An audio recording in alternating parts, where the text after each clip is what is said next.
le quedó al hoy Papa León XIV. Nos acompaña el ex canciller Miguel Rodríguez Macay. ¿Cómo estás? Qué gusto de verte después de tanto tiempo, amigo. Augusto, encantadísimo de estar acá, muchas gracias. ¿Tú has coincidido en algún evento con el hoy sumo pontífice? Sí, yo estoy primero muy contento, muy feliz, porque yo me he formado en la iglesia, la parroquia, monaguillo, catequista. He trabajado mucho con los padres vicentinos toda mi vida prácticamente, y eso me sirvió mucho cuando yo fui canciller. Acuérdate, un momento muy polarizado en el Perú. Sí.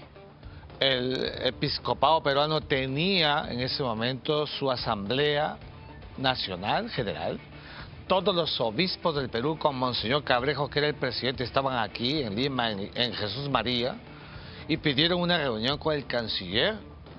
Y yo inmediatamente presto, y tuve una reunión primero en el episcopado, y ahí conocí al hoy Papa León XIV. ¿Qué recuerdos tienes de él? Mira, en general yo tuve una conversación mucho más detenida con el presidente de la conferencia. Entonces... ahí está la fotografía. Señor, ahí está la fotografía. Yo también traje mi foto. Sí, ahí está. Él era vicepresidente de la conferencia. Este es el evento del que me hablas. Este es el evento que te hablo. Ahí estamos, habíamos terminado el encuentro. Yo había ido en verdad que a darles tranquilidad, porque había mucha preocupación con el gobierno que les iba a quitar todo lo que se había acordado por el concordato de 1980, ¿te acuerdas? Sí. Ese concordato que es un acuerdo entre la Santa Sede y el gobierno del Perú, y le dije tranquilidad.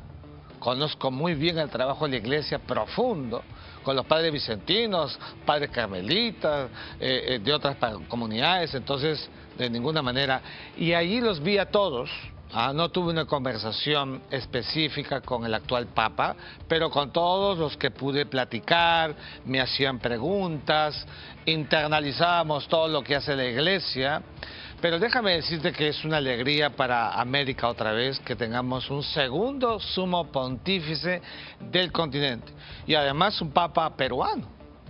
Claro, o sea, a ver, totalmente peruano. Es peruano. Acabamos de mostrar que lo oficializan, ¿no? En el gobierno de Ollanta Humala lleva la rúbrica del propio presidente Humala y también del ministro del Interior José Luis Pérez Guadalupe. Esto es del martes 18 de agosto del 2015. Claro. La constitución política del Perú es muy clara. Ahí está. Dice, son peruanos los por nacimiento, nacidos aquí en el territorio, y los hijos de peruanos o peruanos con extranjeros que nacen en el exterior. Ese no es el presupuesto para él. Él está en el segundo párrafo. También son peruanos por naturalización aquellos que viviendo en el Perú, residiendo 2 años, deciden voluntariamente hacerse peruanos. Él es peruano por naturalización, lo que comúnmente se conoce peruano por nacionalización.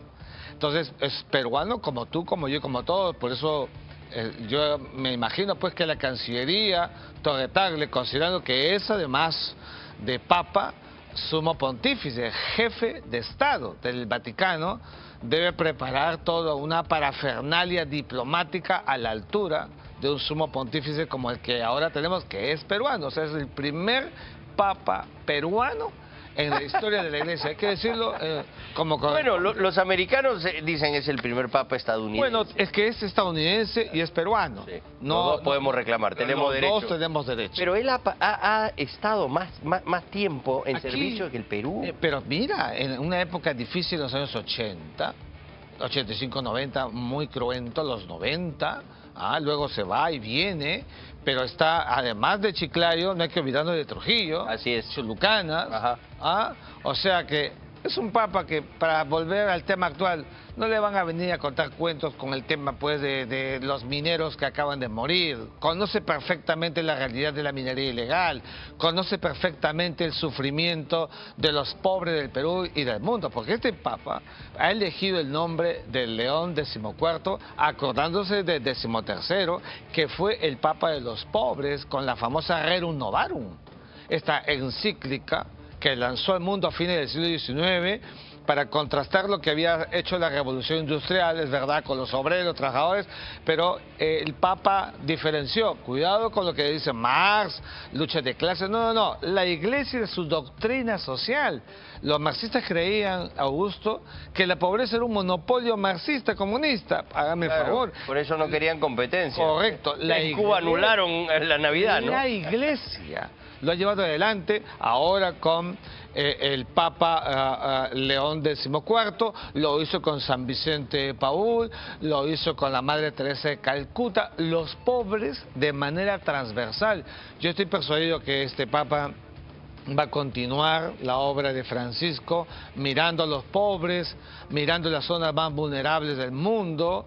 Estoy muy contento, déjame decirte, estoy toda la tarde conversando con padres, sacerdotes, con los que tengo mucha vinculación y siento, como lo has visto en Chiclayo, en diversas partes del Perú, un hálito, un aire muy importante, de mucha alegría por su ungimiento como Santo Padre, pero no por elección humana, sino que Dios usa a los cardenales purpurados como instrumentos para que sea elegido Papa el que Dios quiere. Por eso es Santo Padre. Esto es muy importante. No es una elección como la que va a haber para elegir a presidente en el 2026. No. Esta es una elección que se instrumentaliza, sí, porque hay que votar, pero es la voluntad de Dios, el Espíritu Santo, que ingrese en cada uno de los purpurados para que ese sea elegido. ¿Quién?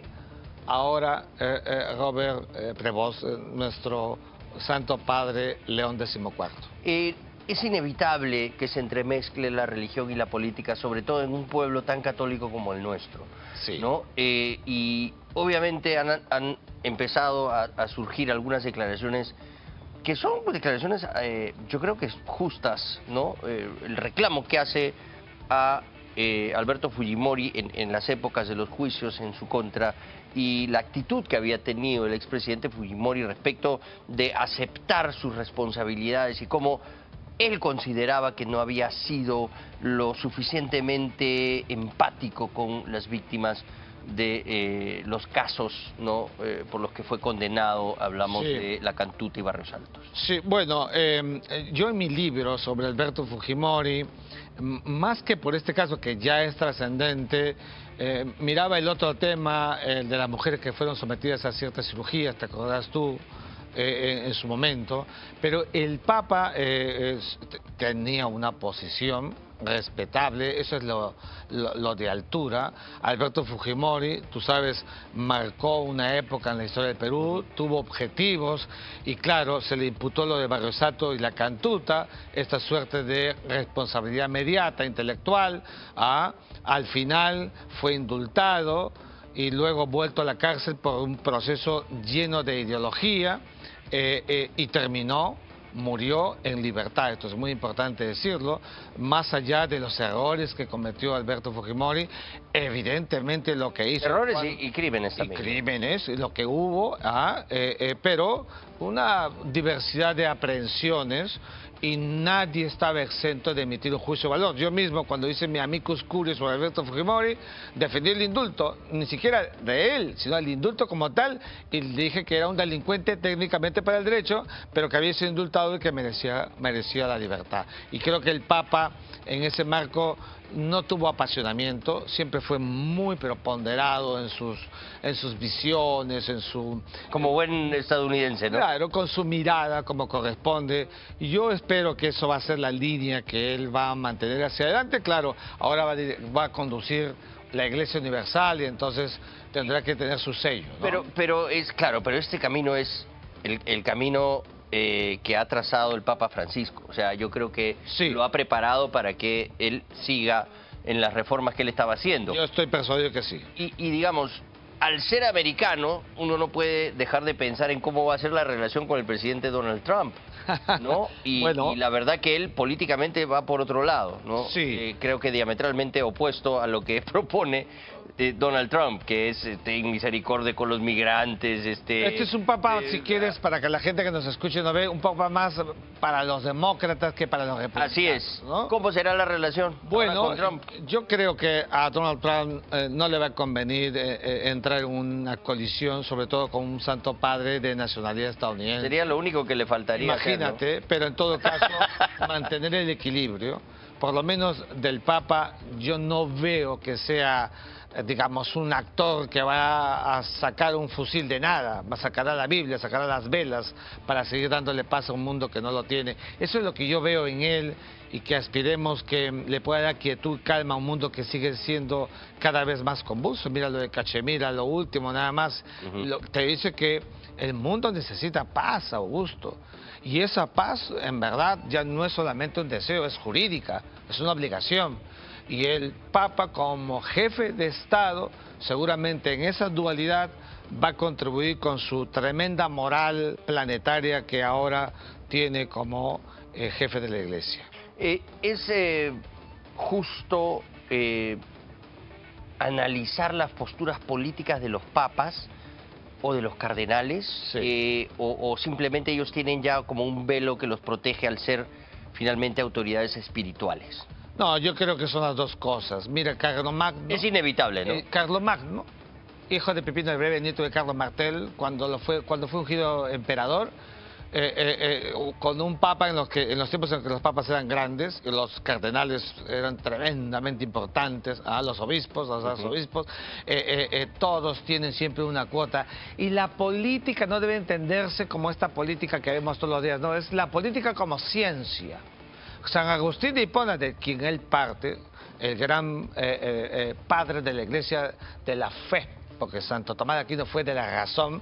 San Agustín de Hipona, todo lo que ha escrito... un pensador y un filósofo muy extraordinario, importante, ¿no? pero que hablaba mucho de la política como ciencia en su ratio espiritual. Mira qué bonito, que es lo que yo creo que debe ser siempre el orden en el que debe caminar un prelado o un presbítero o un diácono. ¿Y esa consideración crees que ha sido también debatida por los cardenales en Roma, de que sea precisamente de esta orden? Seguramente que sí. Es más, antes que ya en Vaticano II hubo un primer gran punto de quiebre con Juan XXIII. El segundo ha sido sin duda alguna Francisco. Yo siempre digo que no es un papa progresista o fue un papa progresista, fue un papa reformador, porque Francisco fue muy claro con el sacerdote que debería ser solamente varón. O sea, eso que siempre defendió el conservadurismo de la Iglesia, la curia romana, bueno, entonces no era pues un progresista, era un reformador que tenía sus cuotas y que te decía, cuando le dijeron vamos a bendecir a los homosexuales, todo el mundo saltó hasta el techo y él dijo con sabiduría, si se bendice a un perrito y si se bendice a tu auto nuevo, ¿cómo no se va a bendecir a personas humanas? Claro. Fue extraordinario. Es. Yo creo que esa es la línea del actual Santo Padre. Oye, Miguel, qué gusto de haberte tenido esta noche. Es grato verte después de tanto tiempo. Y gracias por ayudarnos a comprender todo esto, no solo desde tu postura como ex canciller, sino también con todo el conocimiento teológico que tienes. Muchas gracias. Muy amable y te agradezco. Eres bienvenido aquí siempre. Gracias, muy amable por la invitación. Encantado.